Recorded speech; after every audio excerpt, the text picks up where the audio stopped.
Hi, hello again, everybody. So we're here with Jeffery Lovejoy, Senior Talent Acquisition Lead for Future Zalent at Zalando. How are you doing today? I'm fantastic. Can't wait to meet everyone. It's been really great speaking to everyone so far on the platform. So it's super fun. Thank you. Thank you for being here. I'm quite excited myself. So Zalando is Europe's leading online platform for fashion and lifestyle, and I bet most people here have heard at least about it. So to me, it brings back memories when I lived in Berlin, and surely I've heard of Zalando many times. It is without a doubt one of the biggest names in the German startup and one of Berlin's most successful unicorns. But there's more to Zalando. And Jeffrey, you're here to tell us just that. So the stage is yours now. If you want to share your presentation, I think that's running. I will leave you here to do your thing. Just, Awesome. Go ahead, please. Awesome. And you can see the presentation.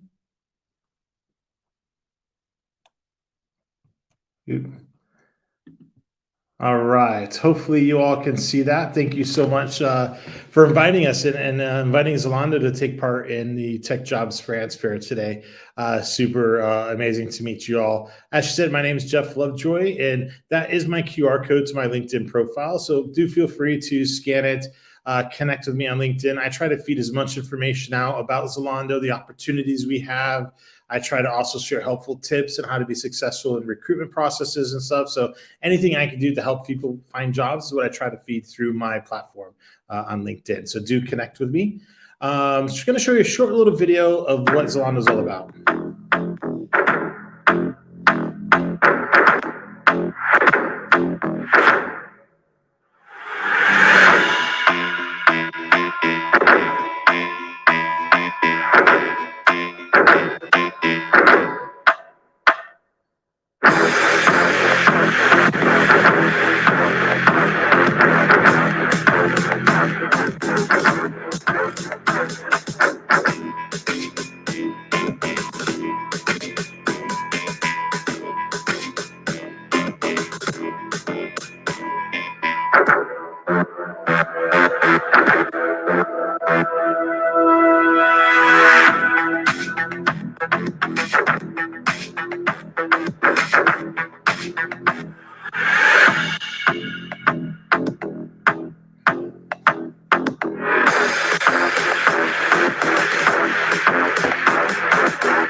Awesome. I really love that video because I feel like it does exactly, it just gets you in the right feel. So Zalando, we started in 2008, and it's a very, very exciting time right now at Zalando because last week we became a teenager officially. We're 13 years old. Really excited about the achievements that we've had since we started in the early days in 2008. Founded by Robert and David. An interesting fact is what most people don't know about Zalando is actually Zalando started originally by selling flip-flops. And of course, obviously through the years, we've really grown. We looked at in 2010, we really looked at how do we expand our markets? How do we get more items that our customers can purchase on our platform? We really started to expand the European logistics network, which is super important as we continue to grow. We really wanted Zalando to be in a place that when you order something on our platform, you get it very quickly. You're not waiting a week or 2 weeks to get your items. We wanted to be able to get it out fast to our customers, and we couldn't do that without expanding our logistic networks. And then also a really big milestone that we were all super proud of is in 2014, we IPO'd here in Germany. I wish I was here at the time. Myself, I'm still very, very new to Zalando. I've only been here for 3 months, and already in the 3 months, I've seen some amazing things happening. Super excited to be a part of this organization that has the same passion of really wanting to focus on our customers and the convenience of our customers and kind of be a disruptor in the fashion world, which is really, really exciting. We are 10.7 billion. And we look at that, that's gross merchandise volume with 45 million active customers. If you're not a customer now, hopefully you will be at the end of this presentation because we do offer our customers 4,500 different brands they can choose from. But with that, we are expanding quite rapidly across Europe. There's a huge focus as we go into 2022, 23. How can we stretch the platform further across Europe, with some countries opening up soon, when we look at Croatia and Hungary and those different areas. But pretty much at the moment, we're spreadly across Europe. And with that, we have our offices. So I'm located here today in our Berlin HQ office. But we also have some really exciting growing tech hubs as well. We have a tech hub in Dortmund, Germany, that's really have a lot of amazing growth plans happening in Dortmund. We have our Dublin tech hub, we have Helsinki, we have our Zurich hub that's going to be opening up soon. So as we continue to grow and expand across Europe, we'll probably start to see more and more offices across Europe as well. But with that, we're more than a platform. As Rita was saying earlier in the introduction, yes, we're a platform where you can buy your merchandise, your items, but we're much more than that. We have partner programs. We have a marketing, what we call ZMS, which is Zalando Marketing Services. How do we help some of the big brands we work with, like Nike and Adidas, and how do we help them promote their merchandise to our customers? We also have our fashion store. Maybe some of you don't know that, yes, we have Zalando, but we also have Zalando Lounge, which is another side of the platform where you can actually register to join Zalando Lounge. You get access to some really high-end merchandise, some merchandises that we want to run campaigns around. And we also have our outlet stores. We have one here in Berlin, one of our very first outlet stores that opened up. So we're much more than just a platform. There's a lot more things behind that platform. But where fashion meets tech and convenience, this is our focus. And we really do that by following these core competencies, sticking to our fashion, providing an amazing digital experience and a convenience experience for our customers. And everything we do is around our customers. We want to be the champions of style, doing things a little bit different. I don't know if many people realize as well, we have a beauty store. We actually have one here in Alexanderplatz here in central Berlin. But then our fashion stores, 900, almost 1 million different articles across the different brands. You can go through our Zalon, which is our dedicated content creation by Zalando Studios. So there's so much more to working at Zalando. But it's about really being tech clever as well, looking at the inspiration behind the tech. I love the size and fit advice. And I was probably Zalando's target customer because I hated shopping online. I'm a big guy. I don't like buying clothes online. I need to go physically try things on. And the first item I bought from Zalando fit. And as I continue to shop and buy more things, it's down to the point that my own personal page is actually referring items that, hey, this is a great item. You might be interested in this. It has the right sizes that'll fit for me.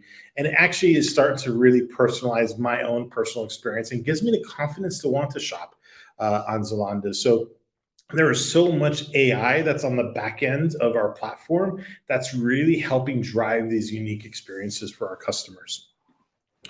But also with all of this, we have our doing more campaigns. And this is what I really love about Zalando. We understand the impact that we can have in the environment, and we pay attention to that. We take a stand, when you look at climate change, we look at our workforce, our resources, the impact that we're having. We've recently changed the material that we use when we deliver our merchandise to our customers.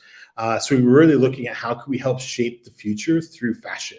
And there's a massive department that's behind that, but not just a department, but we think about it in everything that we do here at Zalando, and do we have a sustainable approach? So as I start to wrap up, I head up the Future Zalent programs here at Zalando. And with that, we have our Future Zalent interns, working students, apprentices. We're actively recruiting in those roles now, but we also have our graduate programs that we're currently developing. And there's some really exciting graduate programs that are going to be coming out into the market soon. So, keep your eye out if you're going to be a recent graduate soon.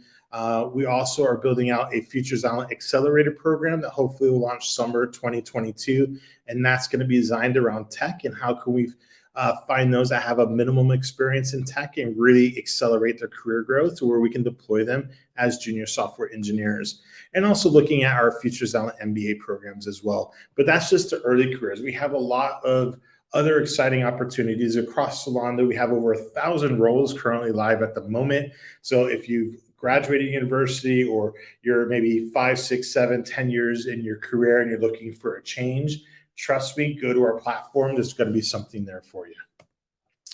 So why come working at Zalando? It's a very, very diverse community. One of the things I absolutely love about working at Zalando, it's inspiring. We will challenge you, which is super important. You always want to be challenged in the work that you do. We have some exceptional growth opportunities. Zalando is really keen on focusing on that personal development and how can you grow with us as we're continuing to grow the company. So we do provide that specific training, that development that you need to be successful in your careers, but also offer that internal mobility as well. And how can you move into different careers within Zalando? And that's really important to us, because if you're dedicated to Zalando, it'd be great. If you want to change careers, you can still do that within Zalando. So just want to show you a short little video about what I feel and I'm very passionate about here at Zalando is diversity. And it is just a part of our DNA. And when I saw this video, when I joined, it was onboarded 3 months ago. Absolutely love this video because I really think it speaks for really what it's like to work at Zalando and the people that are behind it.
Love that video. Hopefully you enjoyed it as well. So be a part of the journey, be a part of the starting point for fashion. Help us be disruptors in this industry, and at the same time, having a lot of fun and doing what you enjoy doing most. So with that, I wanted to wrap up, and I have 7 minutes left here. And just wanted to share with you the 8 golden rules to remember when searching for a perfect job, right? You're all here on this platform today because you want to change your careers. You want to do something new. The last year, as we all know, has been really, really interesting. And it's actually, I feel like it's changed the market a little bit. So I just thought I'd share with you over the 15 years experience I have in this industry of just sharing you my top 8 golden rules to remember when you're starting your job search. So hopefully this will help you out and resonate. So 1, stay true to yourself. I know there's this essential panic of maybe I was laid off, or I need to find a job, or I really need to get out of the role that I'm in and get something new. Don't just accept a job, because you're desperate. Really stay true to yourself. What's important to you? Does the company's values match your own values? If those two are aligning, then amazing, because this is the exact company you want to work for. This is the company where you're going to wake up with a smile on your face and a pep to your step because you enjoy going to do what you do every day. So don't compromise. Stay true to yourself, what you believe in, and join an organization that believes in the same. Please don't compromise. It may take you an extra month maybe to find the job, but in the long run, it's going to be worth it, because God forbid you get into something that is not what you're looking for or what you wanted to. Then you get stuck, and next 3 months go by, 6 months go by, a year goes by. You all know that sometimes finding another job is like a second job in itself. So have patience. You'll get to where you need to go, but just take that little extra time and stay true to yourself. Number 2, find your support system. It's super important that as you go through any sort of recruitment process, or you're trying to launch a new career or get started in something completely new, get some people around you to help you. Oh, hey, can you double check my CV? Or, hey, my CV worked. I got an interview. Can you do a mock interview with me? Fire me some questions you think they may ask. Getting this advice and this support is really going to help you be successful in that recruitment process. They'll be there to help you celebrate the small wins. They'll be there to help and support you with the rejections, because that's inevitable. That's going to happen. So, life's not always fair. Resilience is key, which is step number 3. I hate to say this, but things aren't going to go your way sometimes. You may think you have the perfect CV and you apply for the perfect job, and then you get rejected and you get frustrated. You understand, well, why? Why is this? Why is this happening? It's super important not to fixate on that. Stay resilient and just power through. I had to do that myself. During at the start of Corona, I got laid off. It happens. I started applying for jobs. It was frustrating. I kept getting rejected. I went through complete interview processes to the end where they said, Jeff, we want to hire you, but we didn't get the budget because of Corona. How frustrating is that? But I had to stay resilient and keep pushing through. And then I ended up getting a job, which was fantastic. But guess what? 9 months later, I got laid off again and I had to start all over again. So it's super important that life's not always fair. It won't always go your way. Keep pushing through. Be resilient. It'll be okay. Number 4, don't be afraid of rejections. Guys, that's the way of life. It's going to happen. When you're applying for jobs, 90% of the time, you're going to get rejected. It's okay. Don't send hate email, but try to learn and reflect on that. Say, okay, I got rejected on my CV. Let me go back and look at that job description and see, did that really align with the role that I applied for? Could I have done better with my CV? Or going back to step number 2, your support system. Say, hey, I applied for this job. I thought I had the perfect CV. Do you think there's anything I could have done different? Really take this as an opportunity to try to learn from your rejections. If you get to like a final interview stage, do try to ask for some feedback. It's hard to get feedback at that entry beginning level, but if you have had a couple interviews with a company, do try to get some feedback on your rejection. Number 5, don't meet all the requirements. If you want the job, take the risk. There are some companies and recruiters out there that feel like they live in this perfect world where they want to find the perfect candidate that ticks every single box on that job description they're looking for. Guess what? They're living in a fantasy world. If you say maybe you tick 3 out of those 5 boxes, then apply. Because what you don't know is if there's only 5 different things they're looking for, there could be another 20 sitting on the back end. So although you may not meet all, you might be ticking a lot of boxes of what that recruiter is looking for based on conversations they're having with the hiring manager. So if the role makes sense, it's your career aspirations, and your CV could align, I would definitely apply. And really think at the areas that you're missing. Really think about, well, what transferable skills can I actually pull out of that to show that I have that basic ability? I'm trainable. Give me the opportunity. Then you can train and develop me to be who I need to be for the role and for the company. Number 6, don't settle. Even when times get hard, it's going to be very easy. Maybe you were laid off because of Corona. It's really easy to settle and just accept a job because you're worried you're not going to get a job. You got a job offer, great. Not necessarily the offer you're really wanting. You're almost at final stages with another company. Don't just settle. Make sure and really think, is it right for me? And it's okay to tell the recruiter, say, thank you so much for this offer. Really looking forward to getting some more information about the offer. Can I get back to you in a couple of days with my decision? Absolutely. Because for me, that's showing you're doing your research to make sure it is the right role. Because guess what? If it's not the right role, and you accepted the role anyways, and then you leave 6 months later, as a recruiter, I got to do this all over again. We don't want that. We want the best people that really align for the role and are really passionate in doing the role. So please don't settle. Make sure when you're accepting an offer, it's true to you. It goes back to number 1, staying true to yourself and make sure it's the right role for you. And number 7, stay clear of negativity and breathe positivity. You might have some people in your life that are around you that seem to be always negative, maybe brings you down a little bit. Or there's things going on in the world that's having an impact on you through social media or the news. I find when you're going through recruitment processes to really try to separate yourself from that a little bit. When I was going through that first layoff situation that I had, we had Corona going on. We had some crazy stuff going on in America that I wasn't happy about. It was really hard to stay focused and be positive when I'm going through interviews, knowing all this negativity was around. I had to finally just turn it all off. I wanted to focus on what I wanted to do. I really wanted to get the right next job for myself. So think about that. Is there a lot of cloud and negativity around you? If so, really pull away from it a little while so you can focus. Because I've even seen, and sometimes in interviews, where a candidate is just not fully bringing out that personality. And it made me wonder, is there some other things going on that I'm not aware of? Maybe there's this negativity. And it does shine in an interview sometimes and can hit you in the wrong way. So kind of stay away from it if possible while you're going through this next career search or job hunt. And number 8, celebrate the small wins. You're sending out a bunch of CVs to companies. Maybe you don't hear back. I apologize on behalf of all recruiters that sometimes maybe you don't hear back, but You do hear back, but it's a rejection email. Celebrate that small win. So you know what? A recruiter looked at my CV. They made a decision, yes or no. And if it was a no, then you go back to, seeing where I could have learned. How could I maybe written that CV a little bit better?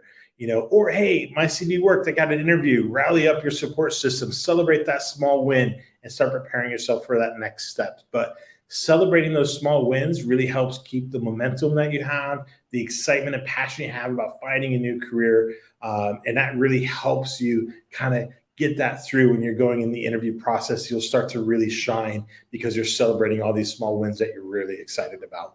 So do celebrate the small wins. Thank you. So that's it. We're approaching our time. So if you can wrap it up, please. I'm all done. Yeah. Thank you so much. Yeah, great timing. So I think we can have one question that is, I'm going to show it on stage. So if you see it, what is your advice for fresh graduates looking for a job in the tech industry? So when most companies look for 2 or 3 years experience already at an entry level, just in 1 minute, how would you answer this? How would you advise on that? Yeah, you know what? I think, first of all, I know the gaming, being a gaming developer, super competitive out there, right? I think you need to use every opportunity possible while still at university to try to get as much experience as possible through some internships, maybe join a club or society. What I've actually seen a trend happening with is a lot of graduates are now entering some coding boot camps because I know at university you're getting so much theory, maybe not enough practical that you need to be successful in a junior level role. So a lot will go through a coding boot camp to get that practical experience. But I would also recommend looking for an internship. At Zalando, we use internships to help feed through these entry-level roles. So we try to fill our junior roles sometimes with our interns. So you can find a really great 6-month internship, allows you to get your foot in the door, prove yourself, do well, be a team player, team fit. If you do well, the team will try to find a way to convert you into full-time. And I think that's for any company out there. Sure. That's good advice. Thank you so much again. And please remember, all of you that are watching, Zalando is an exhibitor company today at Tech Jobs Fair France. So please go ahead and meet there at their booth. And just, ask your questions, talk to them, connect, and they will be happy to answer your questions. I'm going on one of the booths now. So if you want to ask questions, I'm going to jump on a booth. Some of my other teams are on the booth as well. So do connect. Exactly. Let's do that. Thank you again for the presentation. It was great. Thank you, everybody, for your questions and for being there. And take care and enjoy the rest of the event. Bye-bye. Bye. Ciao. Ciao.